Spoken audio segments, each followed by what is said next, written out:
What is going on, Tan and J-Man Show Nation? It is Monday night, June 22nd, 2026, and the Tan and J-Man Show is live with our 500th episode.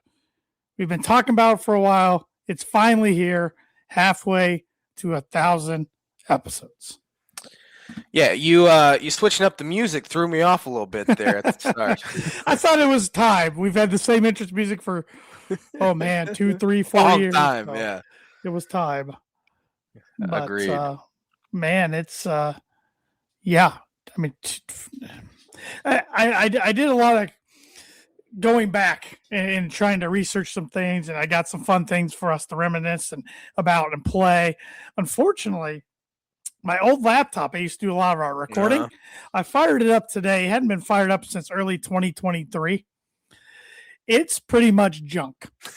So I got what I could off of it. Didn't get everything I wanted, but I did get some stuff. But that thing, I don't think it's ever going to be fired up again after today. Yeah. Well, is it the same laptop? Well, no. Is this your third laptop since we've been doing this? Because your original one, I think it crapped out after like 6 months. I had that MacBook. That's right. No, it crapped out like in December.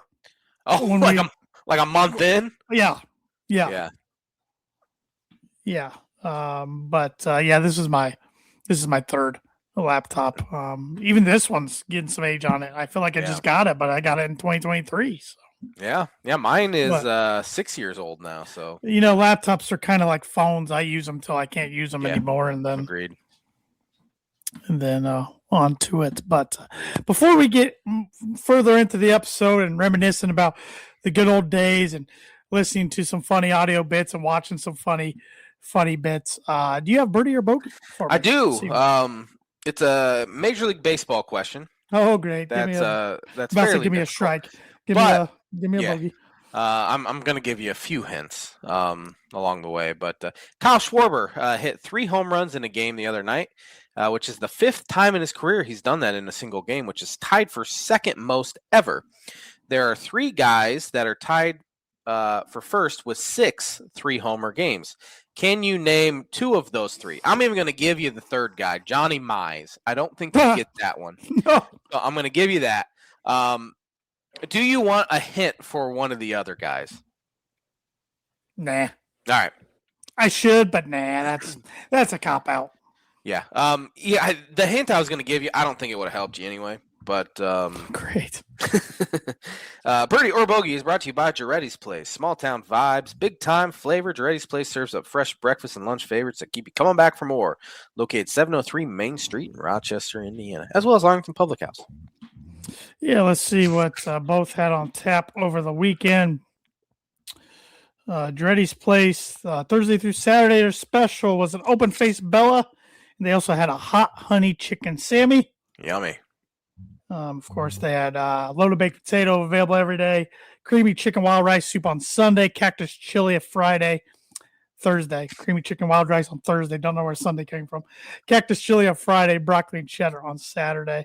Jalapeno poppers and broccoli cheddar bites were 2. Appetizers looks like they were pushing. But you could also level up your meal, swap your sides for some cheese curds, French fries, or sweet potato fries. Yum. I'm starving. Can't go wrong with a lot of that stuff. I know I'm pretty hungry myself. Arlington Public House, last weekend only, their prime rib sandwich special was back. Ooh, prime rib sandwich. Yeah, looked pretty good. That comes with tender prime rib, caramelized onions, pickles, horseradish aioli, toasted roll. I was just about to ask about horseradish. I can do without. I can handle grilled onions. The pickles we talked about on the show. No, thank you. But dip it in a nice au jus. It sounds fantastic. Yes, it does. Like we say every week, and we're not just saying it because they're paying us to say it. But you can't go wrong with anything at Jarrety's Place or Arlington Public House. And just don't take our word for it. Just go check them out. Main Street, 701 Main Street, and 703 Main Street in Rochester, Indiana. They're combined buildings, but address slightly different. So it's postage and all that. So, but man, it was fun. over the last week, going back and trying to find some clips and everything. When you think about 500 episodes, what are some of your favorite moments? There've been a handful of very, very funny moments. A lot of the funny moments really stand out to me because I mean we can have good episodes where, of course, none of our team. Well, I guess my team won a championship right before we really started the show, Correct. so we haven't really been able to talk about championship team. Although Purdue got to play in a national championship game on college basketball, Illinois made a Final Four, so those were fun moments to talk about. Cubs have been to the playoffs a handful of times. Broncos had a great season this year. I think it was the first year they'd made the playoffs since we started the show. Yes. Well, last year was, I guess, two years ago was. It was funny because I got a clip, and I'll play it tonight, from our very first episode. And it was the day after the Broncos had a heartbreaking Sunday night loss to the Chiefs, which put them out of it for the division because it was late in October. Or late November. It was our first episode was November 28th. Was that the one where their kicker hit off the upright and it bounced in? Yep, a chip shot. He barely made it. That propelled the Dolphins into the playoffs. That game right there, because it was between. So the Broncos lost that one. They lost a weird one to Tennessee in December. They did beat Oakland in a meaningless game, which ended up being Gary Kubiak's last game as the Broncos head coach. So it started off like we were starting off. The Broncos were defending champs. Cubs just won the World Series the month prior. But then we went a little while without our teams really doing anything of significance. But it's turned around over the years.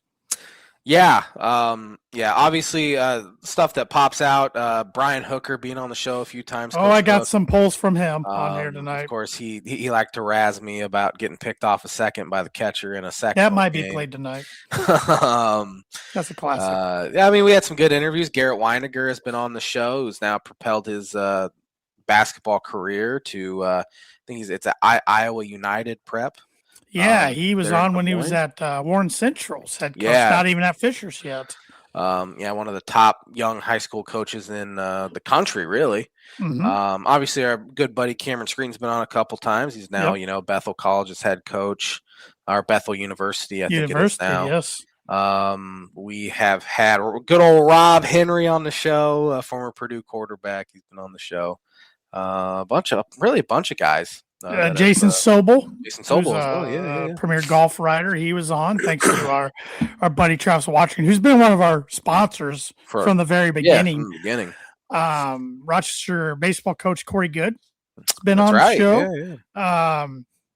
Good buddy of the show, Austin Faust, who is now the Culver high school football coach. He was the John Glenn high school football coach. He's been on the show. A couple times he's been on. We've had a lot of our friends on the show over the years. Evan Webb's filled in a good amount of time. Your dad's filled in. My dad's filled in. Jeff Ryan's been on the show once, I believe. Yeah, real early on. Connor Thompson, Andrew, and Isabella Eiler did an interview with us. I don't think Andrew's ever guest host.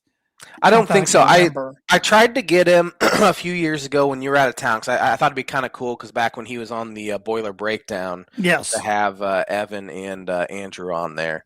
Yeah, but we've had Aaron Lynch on a couple times. We've had Aaron Lynch on. Yep. Yeah. I remember when Aaron it's funny also looking back how far we've advanced even with technology for the podcast. I mean, early on we were doing interviews via the phone through the mixer, and Aaron would call in. We had him call in like in 2018 a couple times for the major championships. That's right. And now and then we started doing video. 2018 with Google Hangouts, which isn't even a system anymore. Yeah. And then we even during the pandemic when we were, doing the social distancing thing, I think I did the show via telephone and it was just you on the screen, but my voice, because we didn't have, I don't think we did through StreamYard then until I moved away. I think we were using StreamYard because we were doing video with ISC Sports Network when we went in March of 2019 with them. Okay.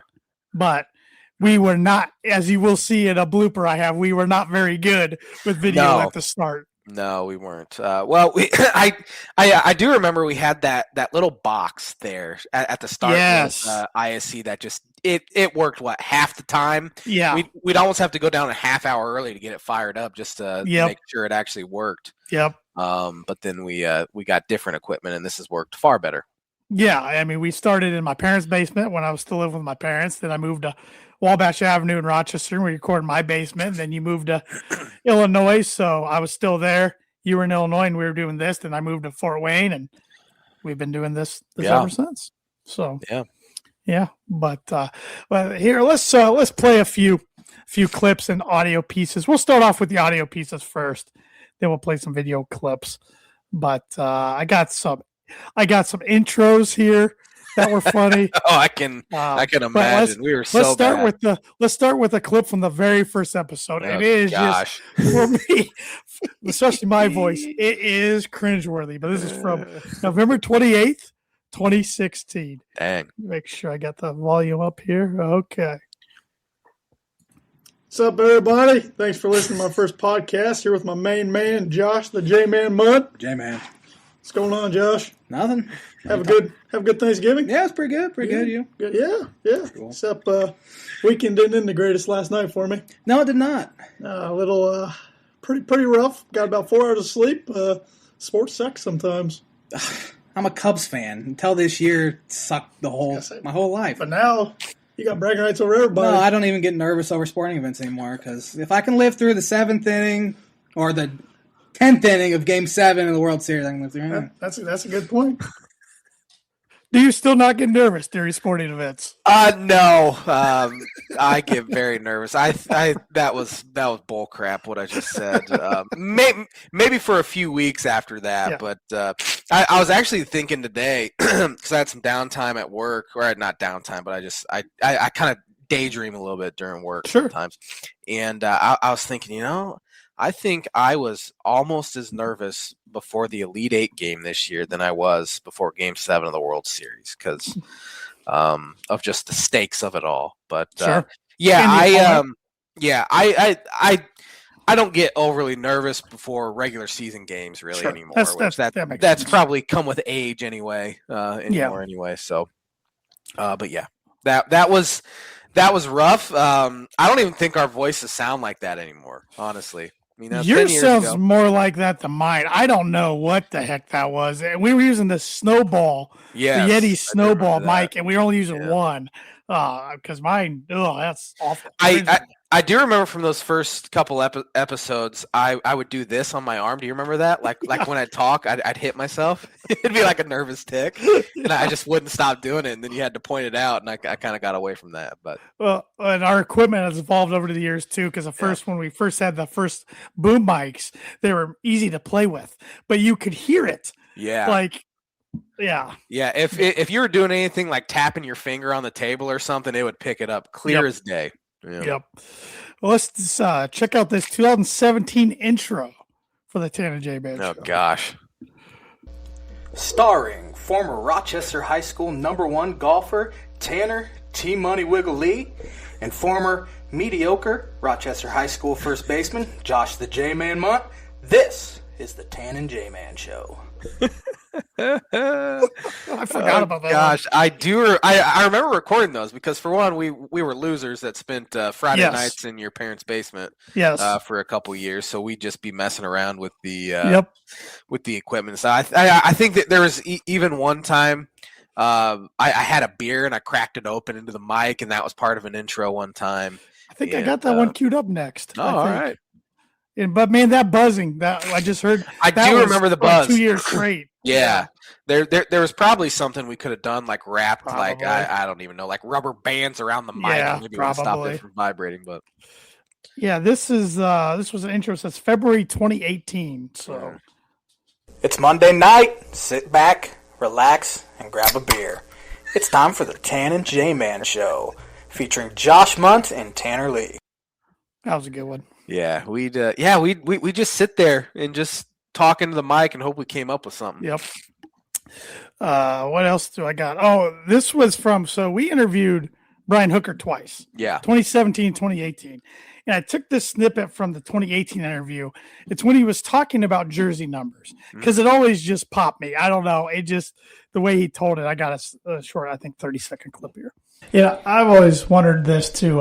When it comes to jersey numbers, do the players get to select their jersey numbers, or is it kind of more of a size thing, or how does that work? Yeah, I try to make it somewhat of a size thing. Yeah. Hey, I was a 58 in middle school. Do you have 58? Yes, we do. It's a triple XL.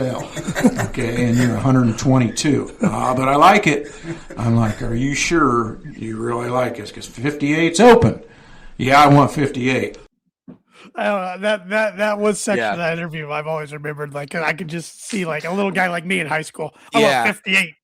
I also remember during that. I mean, that was 8 years after we graduated. He remembered my number. Like he said, you were number 16, which I thought that was fascinating as well, because I'm sure there's been countless 16 since then. But they definitely didn't retire my jersey number. I tell you that much. In this next audio clip, I stopped listening to it halfway because I wanted to be surprised, as do you. This was just entitled Bloopers, and this was played on our 200th episode. Oh, okay. So let's get. I think it's got about 3 minutes worth of bloopers here. So let's take a listen. Chief Redbeard is here, along with co-host the Tan Man. Chief Redbeard Chief Redbeard. doesn't have a beard anymore. You're beardless. Well, the chief is bringing her back. Bring in the back. Bringing the beard back. How long is it going to take? Yeah, about six months or so. Ryan Tannehill is 9-1. Tannehill, Ryan Tannehill. owned by my cousin Bryce Romine and his wife Katie Romine. You can find them almost every weekend at the Kosciuszko Farmers Market, Kosciuszko County Farmers I Market. keep wanting to say the Kosciuszko County Zoo. I want to say Don't have a fair. zoo. I want to say fair. The fair Why is do I over. think zoo? Fair makes a lot more sense. But yeah, they grow almost everything. I was over there the other night, and he was planting some kale. Nice. Ever had kale? I stay away from all things green. Yeah, we wouldn't be good clients of his, but I do like a few vegetables and carrots, corn. Chicken nuggets Potatoes? is not a vegetable, Tanner. Yeah, I know. I really wish it was. I'd be like the healthiest guy in the world.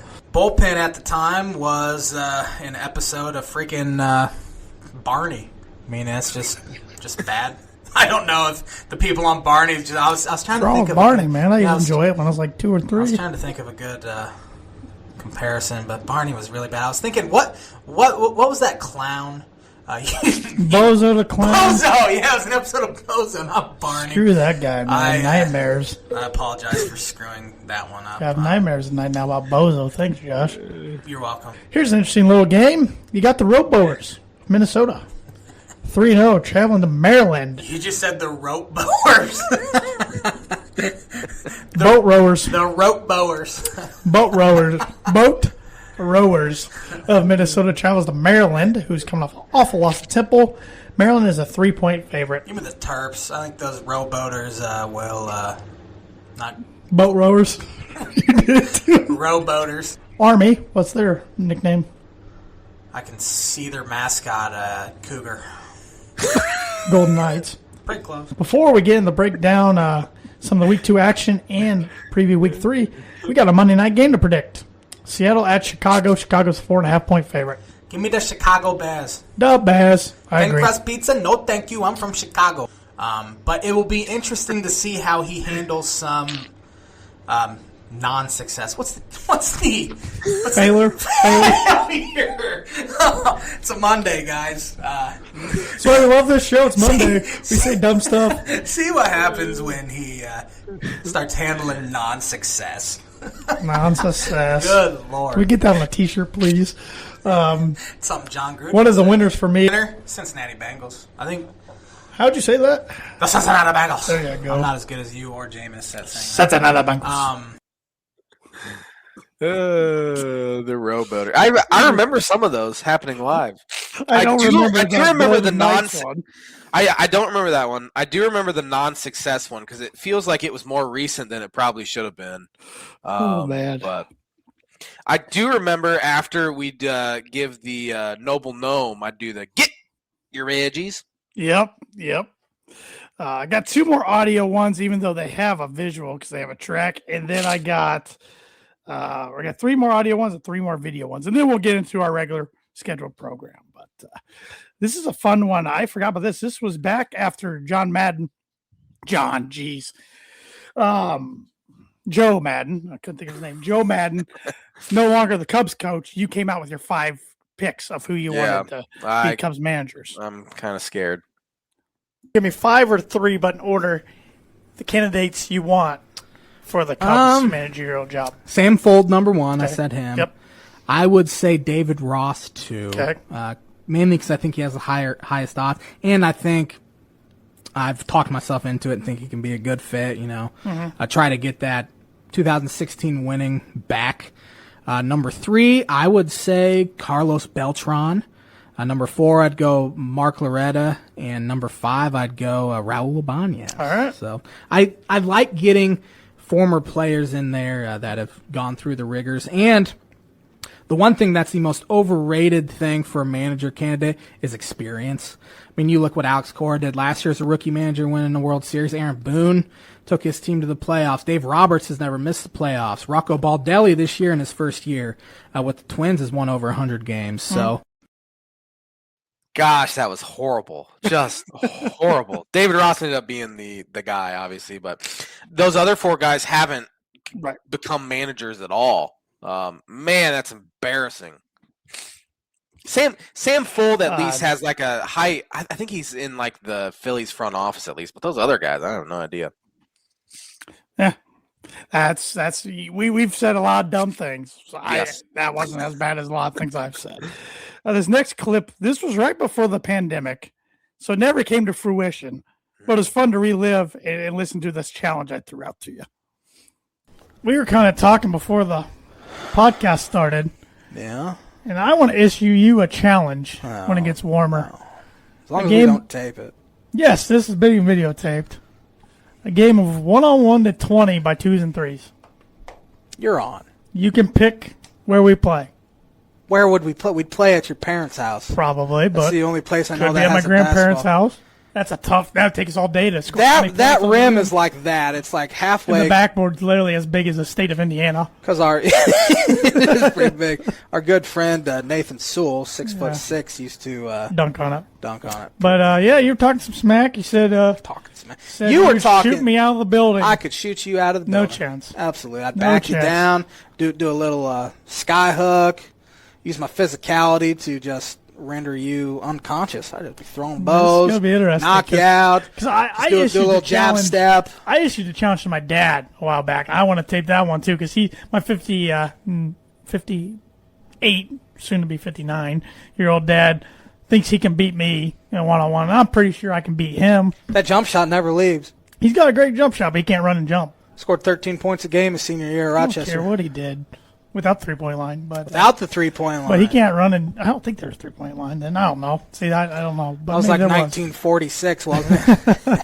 He's gonna appreciate that comment. But so yeah. So we're on. So when it gets warmer, Gonna have to do a little video of me. gonna have to do some pregame stretching so nobody pulls the muscle. We're just gonna have to have an ambulance right there just in case. I might have to fake an injury. Yeah, like Kevin James on Grown Ups. Grown-ups, yeah. So all right, we're on. Shoot you out of the gym. Looking forward to it. Not even close. Well, we'll see. I haven't shot a real basketball, I think, since that clip. It's been a while for me Yeah. too, and I pulled my hamstring pretty good 2 weeks ago. Played slow pitch softball, so Yeah. I'm not confident I wouldn't pull anything playing against. No, I'd have to have like EKG leads hooked up to me as I'm playing just to make sure. And now my dad's 65, and I guarantee he's watching this thinking he can still beat me 1-on-1. So Still beats you in golf. I'm sure he can do it in basketball he too. does. He does. He beat me over the weekend. But it was Father's Day. I had to let him win. Uh-huh. That's my story. I'm sticking to it. Got one more audio one here, and then we got 2 actual video ones, and then we'll get one. And then this audio one, everybody knows is coming, but it's too good. It's too good not to play. Got a story from when you were the baseball coach for the high school team I was. involving this guy sitting right across from me. Okay. Legend has it, in the sectional game his sophomore year, he got picked off second base when he was leading off by the catcher. I remember it well.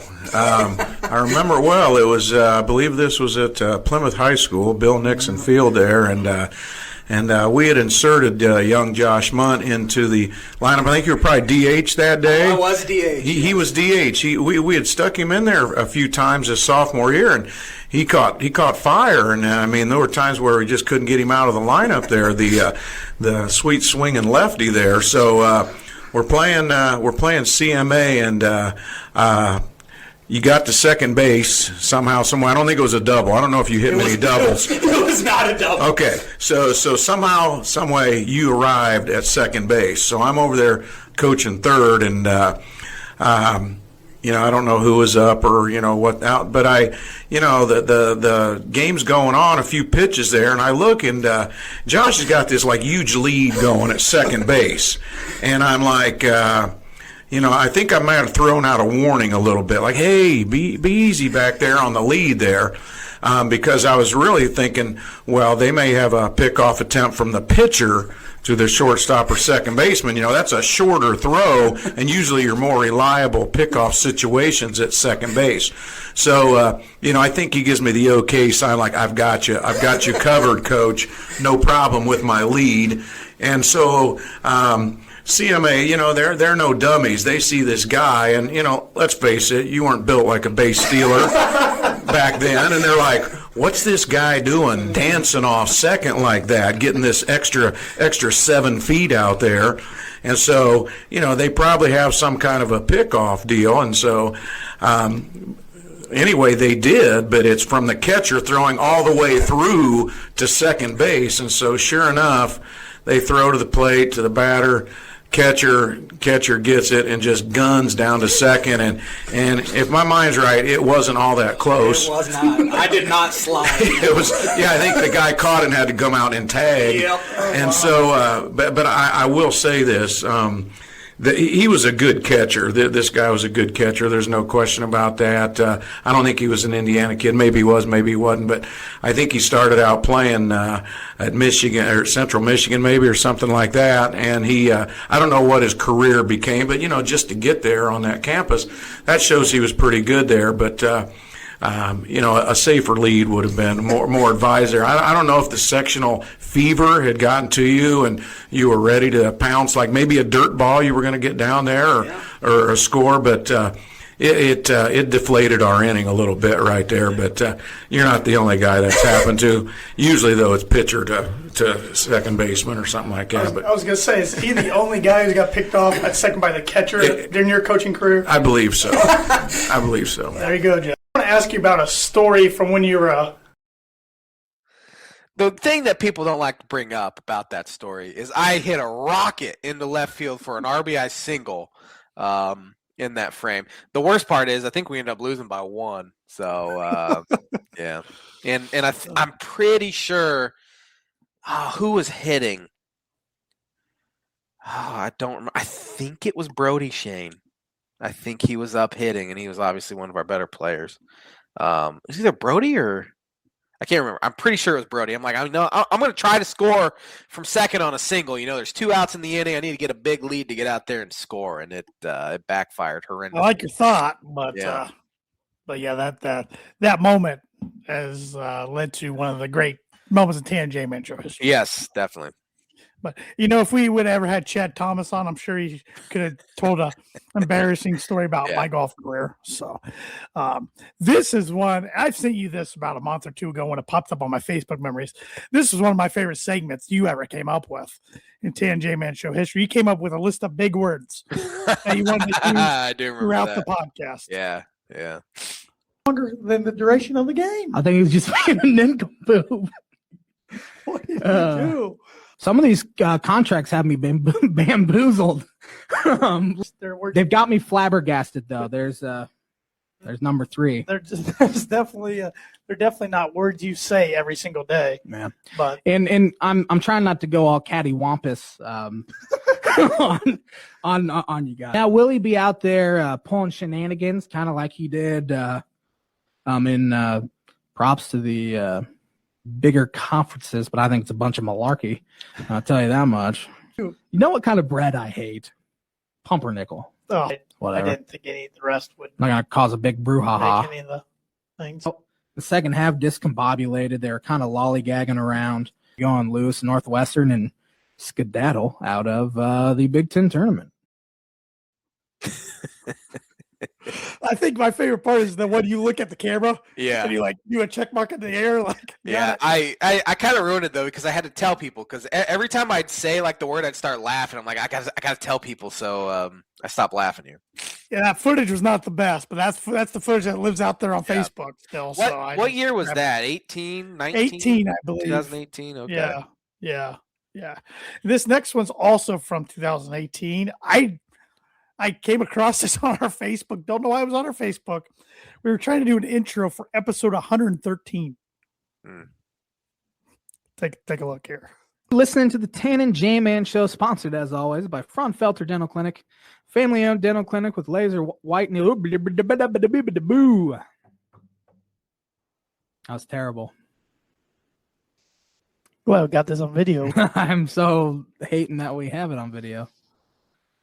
right? Yes.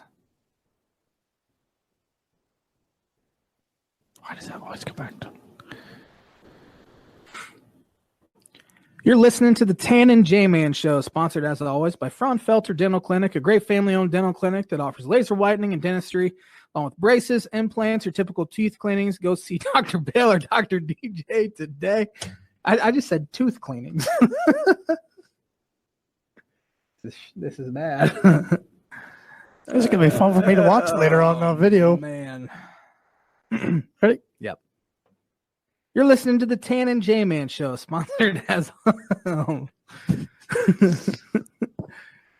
licking my palm. This is grody.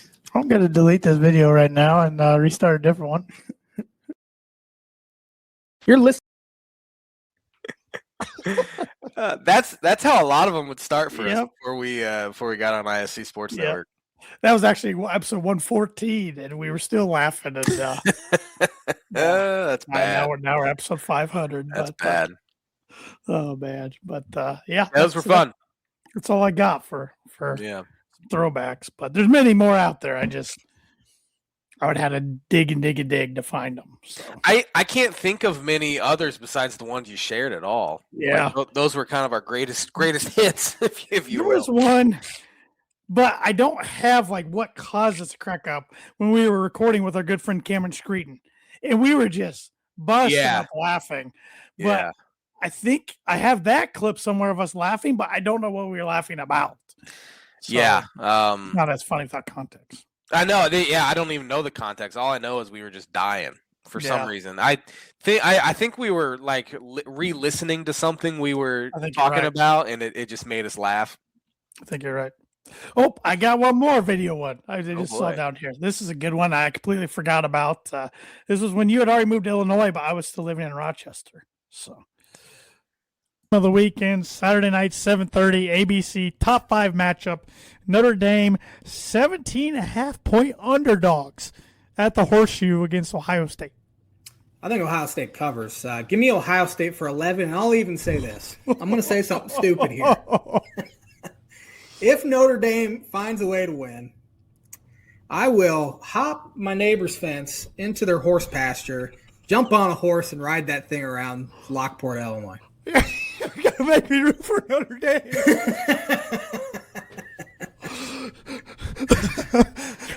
And I will take off work and come videotape that if that happens. Oh, I'll be almost in tears thinking about that. But I made a book, a prediction of the week. Oh, shoot, I haven't. This will be the J-Man's Book It Prediction of the Week. As I said, if Ohio State loses, I will be stealing a horse. I've made a huge mistake already just even saying that. Yeah, Ohio State wins. J-Man's Book It Prediction of the Week brought to you by Indy.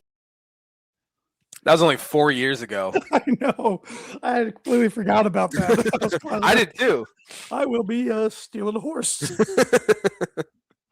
But Notre Dame lost that game. They did. Luckily, it was closer than it probably should have. Yeah. And the following year was really close at Notre Dame. Yes, it was. Yeah. Yeah. So, but yeah, I just want to thank everybody for listening and watching for the first 10 years. It's been a lot of fun, and it's amazing that we're on episode 500, halfway to 1,000. So, Yeah, it's crazy. But yes, we should probably get Talk going here sports. with the rest of our show. Yeah. I think the biggest news today has been in the college basketball world, where defending national champ, winning head coach Dustin May has skedaddled on out of the college basketball to the world of the NBA to join the Dallas Mavericks. Well, if I'm a Michigan fan, I think this is a bunch of malarkey. But no, yeah, very surprising. Surprising at the timing of it. The timing, I think, more so than him leaving. Could have taken the job a month ago. Yeah. I wonder why he's doing it now. I guess, according to a lot of people out there, he's always had aspirations of coaching in the NBA. He's got a young roster, a promising roster in Dallas, of course, led by Cooper Flagg. But, man, you just won a national title at Michigan. You're at a school where, of course, you can have success. You just proved that. In 2 years, you've done really well there. But you're never going to be the top dog at Michigan. You're going to play second fiddle to football. I would think that'd be a coach's dream. But maybe that's not what he wanted, obviously. I think the state of college basketball had a lot to do with it. In fact, he was just on a podcast with Jeff Goodman a few days ago talking about it, how he kind of almost sounded non-committal and how this isn't sustainable.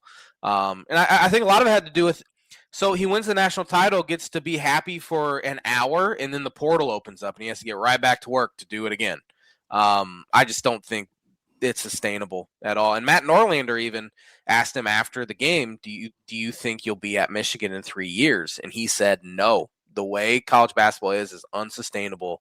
Now he has skirted the rules. He's a scummy. I was going to say, he's been part of the problem. He's been the problem, honestly. And I'm glad he's out of the Big Ten for one. Yeah. But you look at head coaches that have left college basketball to go to the NBA. Who's had success? Rick Pitino was terrible. Lon Kruger, I'll even go back to him when he left Illinois to go take the Atlanta Hawks job. Terrible. Billy Donovan, mediocre at best.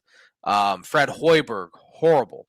Brad Stevens had some success, but he's much better Quinn suited for Snyder, the lower little success, but not a lot. John Beilein, disaster. Did Cal coach in the NBA at all? I don't know. I was thinking about that today, but I don't know. Why did I think he did for a little bit after UMass before Memphis? But I could remember that. I don't remember. Now, you see guys that have gone to the NBA and come back to college and had a lot of success, like Fred Hoiberg, like Rick Pitino, stuff like that. So maybe he's gone for, a year, 2, 3 years. College basketball changes, he comes back. Who knows? I know that's opened the door to IU fans thinking they're going to get him. Sure. Which I'd be the same. But that means, like, they're not doing well under DeFreeze. I mean, exactly. So things will have to go poorly, and they won't like that either, and they'll be even further removed from their glory days. Should that be Mike Woodson was an example of an NBA coach coming to college and not going so well. Yeah. So Isaiah Thomas. I read a story today about Tom Izzo and how loyal he is, because back when they won the national title, he was making, I think it said $795,000 then. And the Atlanta Hawks offered him a 5-year deal worth $4 million a year, and he decided to stay at Michigan State. Good for him to do that. Like, I respect him for doing that because I love college basketball so much. Don't like him as, going up against him, once or twice a year. Sure. But respect him for doing that. And I just don't think we'll see that level of loyalty ever again in college basketball unless things change. No, and we harp on the players not being loyal, and but coaches aren't loyal either. Most aren't loyal either. Absolutely. And it's not so much I'm mad at the players. I'm mad at the rules letting them go to 4 different schools in 4 years. Yeah. And it sounds like, I mean, they're trying to get it where, you get one free transfer and then you have to sit out. I know Ted Cruz in Texas is working on that, and hope maybe it'll get done. Who knows? Right. But there's got to be something. We've talked about it for 3 years now, and nothing's really happened. And I think we're going to see more and more elite coaches kind of leave for the NBA. I mean, John Shire turned it down because it sounded like he was a really strong candidate for Mavericks job. But I mean, I think you could argue Duke is the best basketball job in or is the best job in basketball. One Right. of the best jobs in sports, probably. And he's an alum and all that, where Dusty didn't really have any ties to Michigan. It's funny this happened though, because a couple months ago we were talking about like jobs that are worth taking in the NBA Mhm. and like premier jobs that we didn't list Dallas, and No. yet he's leaving a national title program to go to the Mavericks. Cooper Flag would have to be the reason why he thought it'd be a really good spot. I'm not surprised at all he went to the NBA, because there was rumors all last year that he has his eyes set on the NBA. The NBA has his eyes set on them. The timing is what is surprising. Yep. I mean, you're late June. You have the draft in 4 days, and now college basketball rosters are pretty much set. So these Michigan guys that came, they're in the portal, and the guys that stuck around are now kind of just, you have to stay at Michigan at that point. I think they'll be a very good team. They promoted Mike Boynton to interim head coach now, but they say the interim tag's probably going to be taken off here in the next couple of days or weeks. And he had middling success at Oklahoma State. He led them to the tourney 1 year. That was with Cade Cunningham, which that kind of helps. Sure. But he at least has, power or high major college basketball experience, but he's not Dusty May. I mean, Dusty May had a meteoric rise. He went from, Florida Atlantic to the NBA in 27 months. That's pretty wild. crazy. And I also saw something today. Who knows if Nick Boyd misses that layup at the buzzer against Memphis? Where's Dusty May at now? Yeah. In the round of 32. Yeah. Or no, that was first round, I think, wasn't it? Yes, first round. Or if in the 8-9 or game. if Purdue doesn't lose to FDU, and then they beat Florida Atlantic in second round. Yeah, he probably doesn't have the Michigan job. Maybe he doesn't have the Michigan job. He might have had a good job anyway. Right. But right. Yeah, so it's just little things that can propel a guy's domino effect, sure. man. Yeah, it'll be interesting to see what happens with Michigan. We'll see if they have any guys leave. Yeah, they're going to be able to have a window to transfer, and can't think they're going to be a top contender for the conference now. So. Yeah, I think if they're able to keep their roster intact, I think talent alone, they'll be, considered one of the better teams in the Big Ten. But I think going from Dusty May to Mike Boynton is a significant downgrade. Sure, as would be anybody. I think sure, in the Big absolutely. Ten, going from head coach to assistant coach. Yeah, definitely. The NBA draft is this Thursday. Tomorrow. It's Tuesday. It's tomorrow. When did this happen? I saw on my phone it was tomorrow. Tuesday? It's always been Thursday. Yeah, I saw my phone. Like, it's tomorrow? Really? Okay. What in the world? I 100% believe you. I just got to see with my own two eyes that it's true. Because Tuesday? That's what I saw is wrong. No, I think you're right. Because I saw it earlier. Somebody said tomorrow. No way. NBA draft 2026. Tuesday. It is Tuesday and Wednesday. What has happened? Tuesday. Well, Taco Tuesday. What has happened to this world that it's not on Thursday, Friday? Tuesday, Wednesday. Good Lord. Anyway, the NBA draft is held tomorrow, evidently. I think there's a very clear top four. Yeah. And that's, Cam Boozer, you have DeBonsa from BYU, you have Peterson, and you have Caleb Wilson. After that, it kind of gets a little murky. Sure. But who do you think goes number one? I've seen zero leaks when it comes to. I haven't looked at anything. I haven't looked at mocks. I haven't looked at nothing. I think Peterson goes one. I think it's a mistake, but. I think it'd be a mistake. I think Cam Boozer, pound for pound, is the best player in the draft. He does everything well. I think his ceiling's a little lower, but his floor is so much higher than a Peterson or even DiBonsa, because DiBonsa doesn't shoot that well. Right. He's just an absolute beast. And there's obviously Caleb Williams, I think, is the fourth guy there. Maybe he falls down. We have a surprise in the top four. Wilson. Yeah, Caleb Wilson from North Carolina. You said Caleb Williams. Caleb Wilson. Well, Chicago Bears. Yeah. Hey, he can do it all. Pizza? No, thank you. I'm from Chicago. But anyway, this will be the J-Man's Book It prediction of the week. Keaton Wagler will probably go in the top 10, I'd imagine. I mean, he's been projected there. I'm going to go one step further. I think he goes in the top 5. So I think he'll be the first Illinois player to go in the top 5 since Darren Williams. I think I'm probably going to be wrong, although I know the Clippers really like him and they pick 5th. That could be smokescreen. He only worked out for the Bulls, who picked 4th. Clippers, who Bulls picked 4th and 14th. Clippers picked 5th. I think the Clippers picked the 5th. Anyway, I think Keaton goes 5th. No, it's not the Pacers.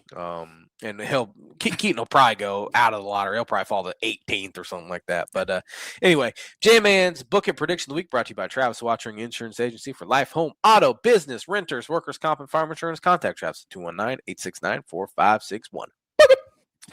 Yeah, I gotta be honest. I don't have a lot of interest in the NBA draft. So No, Keaton's the only guy. No, Boswell has gotten some second round buzz, but I couldn't care less about the second round.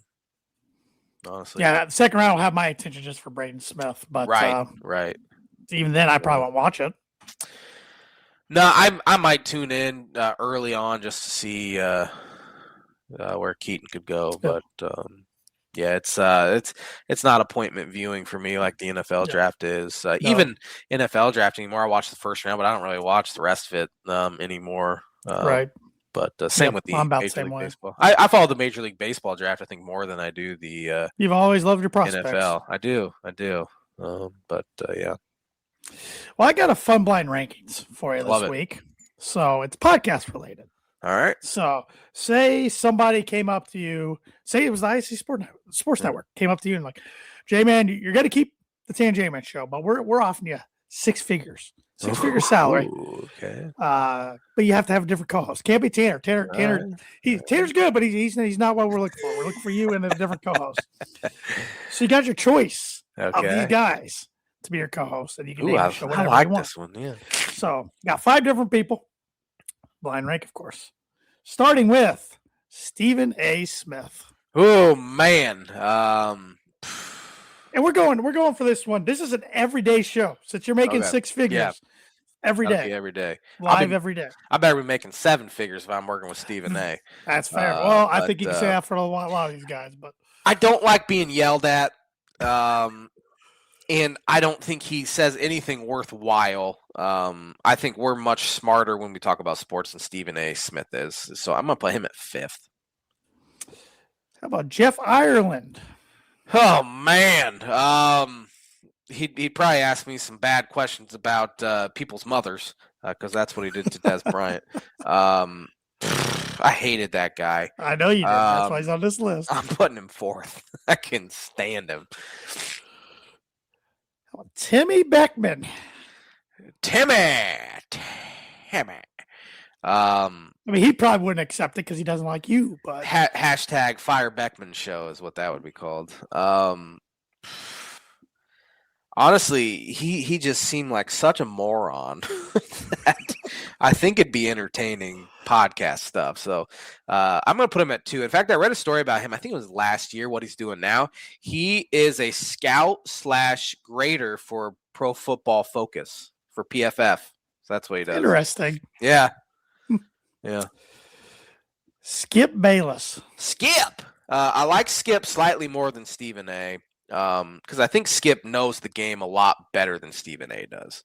I'm gonna put him 3rd though, because he's a miserable human being. That's fair. So what number do you got left? 1. He got 1. Yeah. Oh man, sign me up to listen to this right now. Jed Hoyer. Oh boy, he's an easy number 1. He's a smart. He's a smart, well-spoken guy. He's kind of on my crap list right now. I was gonna say you want to rip his head off right now. What are you talking about? I do right now, but that could make good TV. I mean, or good podcast. I mean, you see what John Boy's doing? He's diehard Yankee fan, and they get Aaron Boone on the podcast every single week, and he doesn't hold back. He's like, why is Volpe still starting at short? Why isn't, I forget the other guy's name, starting at short? And Boone clearly gets upset at some of these questions. But he does what I think a lot of people would like to do, but at the same time, they'd never do because they're too big a cowards to do it. And I respect John Boy for doing it. I would never do it because I'm too big a coward. But well, and Aaron keeps coming back on. I mean, he could always just stop doing it. I don't know what the contract says, but I'm sure they have some sort of legal binding thing. But it's made for like last year they were kind of going through the motions late and just not looking very good. And John Boy's like, it doesn't look like you guys give a crap. And it's kind of fun to hear. And of course, Boone goes on and gives excuses and say that's just absolute bullcrap that you would even think that, because clearly we care. But it's fascinating to watch some clips when you can very clearly tell Boone is heated. At some of the questions, but sure. And I did not put this guy on the list since I've already done 5, but I had Dan Dockage and scribbled him out. Oh man. Dockage is a radio podcast pro, so he'd be good at it. I don't like the guy at all. Yeah. I don't believe in anything he believes in. He'd probably corner you into some probably stuff, bully you a little bit. Yeah. I used to like him honestly a lot when he'd do like college basketball games. That's been 5 years now that he's been doing that, since he's done that. But yep. But yeah, good list. I like that one. Yeah, it just came to my head today that I'm like, I want to do this, but now I got to come up with 5 names. So. Yeah. Because I was trying to think of people you don't really like. Yeah. Or have been on your crap list. But. I'm trying to think of some other names that you could have thrown. Like I couldn't really. I know you've been frustrated with Illinois basketball coaches over the years, but there was no one like I think you would do one with Bruce Weber and John Gross. Oh, for sure. Yeah, there's none that I'd like absolutely despised. Yeah, absolutely. Both guys seem like pretty good guys and would be easy to talk to. So yeah. So it even Cubs managers like. No, I'm sure I could have dug deep and found one. But... Dale Swaim, Mike Quaddy, those guys I didn't like very much. Yeah, but, for the most part, I liked them. I don't think they'd be very fun to talk to either. No, I agree. Yep.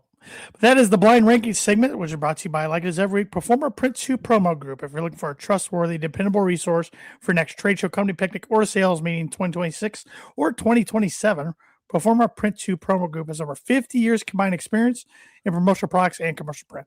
They strive for fast and efficient response to all your print needs, so you need to look no further. Let them be your one-source print and promotional company today by giving Barbara Van Weinsberger a call at 574-210-3815. And I want to thank Barbara and Proforma for being a sponsor of the show for the last number of years. Yeah, absolutely. Yeah, they've been on, I think, a long time now. Yeah, 3 or 4 years at least. Yeah. So yeah, and we've had a lot of. And one day I will go back and listen and mark them all down. But there's too many. I would miss them. I'd miss some. If I think we've had a lot of good sponsors over the years. So. Definitely. But the U.S. Open golf happened over the weekend. Golf's toughest test. Wyndham Clark is now a 2-time U.S. Open winner. He won back at LA Country Club in 2023. Now he won this one at Shinnecock. But he led wire to wire, which is pretty rare to do in a major, let alone the U.S. Open. I don't care for the guy, even though he's a big Colorado sports guy because he's from Colorado. So he's a big Avalanche fan, big Bronco fan. I don't care for the guy. Never really liked his tactics. Didn't like him demolishing and destroying a locker at Oakmont last year for the U.S. Open, to which he had to apologize and do a few things to get back in good graces of the USGA. But it was pretty impressive with how he handled the negative reactions from the crowd yesterday, cheering when he was missing the green, booing when he was doing good things, cheering hard for Scotty Scheffler, who just couldn't make a putt yesterday, cheering hard for Sam Burns, who was a couple groups in front of him, who almost came back from 7 shots down to force a playoff, which would have tied Arnold Palmer in 1960 at Cherry Creek, where Wyndham's a member out in Colorado, for the biggest deficit coming from behind in the major championship. But in the end, he held off everybody by 1 stroke, Sam Burns by 1 stroke. And like I said, I don't like the guy, but credit to where credit's due. He made some tough shots down the stretch, some clutch shots, some very clutch putts. And kind of shut the crowd up. Yeah, the crowd hated him. They did not want him to win. And they even had to, I think, eject some fans too. Because it was getting over the line. I mean, it was almost Ryder Cup like. I looked at my wife and I'm like, I don't like this guy, Wyndham Clark, but this feels wrong. Yeah. Like this feels wrong there when they're booing him when he's doing good things and cheering when his ball rolls off the green. Like, it just felt kind of dirty. Yeah, I didn't watch any of it, but I did kept checking the leaderboard and all that, and it got tied. I think it did. I think he only had a 1-stroke lead at one point on yesterday. Yep. So Sam Burns made a run. Tom Kim made a little run. Nobody else really pushed. But he went into yesterday with a pretty big lead, and it got tight, like you said. And then, you sent to our group on Saturday, I think you said like this U.S. Open's like boring. He was blowing everybody away. Like, I went and checked, and he's like he's -7, and the next guy's right at even. I think he shot 6 under on Thursday. I mean, and then he just tough conditions too. Thursday was brutal. And then, but your J-Man's Booker prediction or curse is definitely real. Oh, for sure. Bryson's 0 for 3, making them cuts in the major this year. So. I love it. I can't stand Bryson. Yeah, he's struggling. He's so in his own head right now. It's not even funny. Well, probably the live stuff going on. Probably not helping him. Absolutely. Absolutely. But we got one more sponsor segment to do before we wrap this up, and that's the On This Day. I have it pulled up here, so I'll give it to you here real quick. On this day, I did have it pulled up. There it is. On this day in 1814, first match at current Lord's Cricket Ground, MCC versus Herefordshire. That's a good one. On this day in 1930, Yankees first baseman Lou Gehrig smashed 3 homers. Iron Horse. Yeah. On this day in... There's not great ones in the middle of June. Nah. 1958, a game in Kansas City between the Athletics and the Red Sox was delayed 29 minutes due to a tornado. Only 29 minutes? That's what I was thinking. Yeah, only 29 minutes. Wow. On this day in 1961, Chicago Cubs shortstop / first baseman Ernie Banks ended his 717 consecutive games played streak. Wow. On this day, that's like a third of what Ripken got to. I know. That's crazy. I know. 1981, John McEnroe's famous "You Cannot Be Serious" rant happened.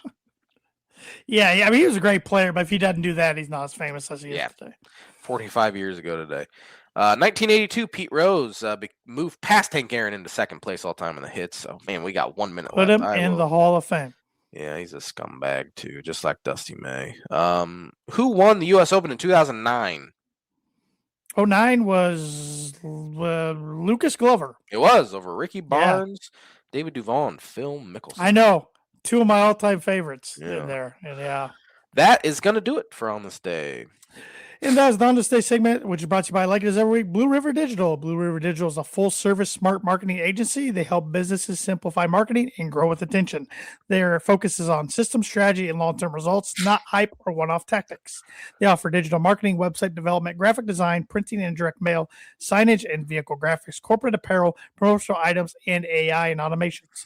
They work with small, medium, and large businesses spanning across the United States with a strong presence in Northern Indiana. Contact them today at 260-248-2749 to see how they can help you and your business with your digital marketing. Trying to read too fast. The best thing about all those video clips you did is that spared me from having to talk baseball this week. So I appreciate it. It did. You're welcome. But there's always next week. That leads me to Birdie Bogey this week. Yes. As I said, Kyle Schwarber had his 5th career 3-homer game, which is second most ever, tied for second most ever. There are 3 guys tied for first most 3-homer games. One of them was Johnny Mize. I don't think you'd get that one. Can you name the other 2? And this is all time, not active. All time. Yep, all time. So if you want a hint, I will give you a slight hint. Sure. One guy is active. Ooh, that doesn't help me. I know I wouldn't. Man, I'm probably 3-homer games. It's probably not this guy. I'm going to go King Griffey Jr. Incorrect. I'm trying to get the non-active guy. It's not. I'm going to guess him. It's probably not Bonds. Nope. Obviously, that's a very good guess, though. Yeah, but I was afraid it was him. And then one of the non-active guys was in that era and was a steroid guy. Sosa. It was Sosa. Yeah, I should have known that. Any guesses on the active player? It surprised me when I saw it. No, give it to me. I'm blanking. Mookie Betts.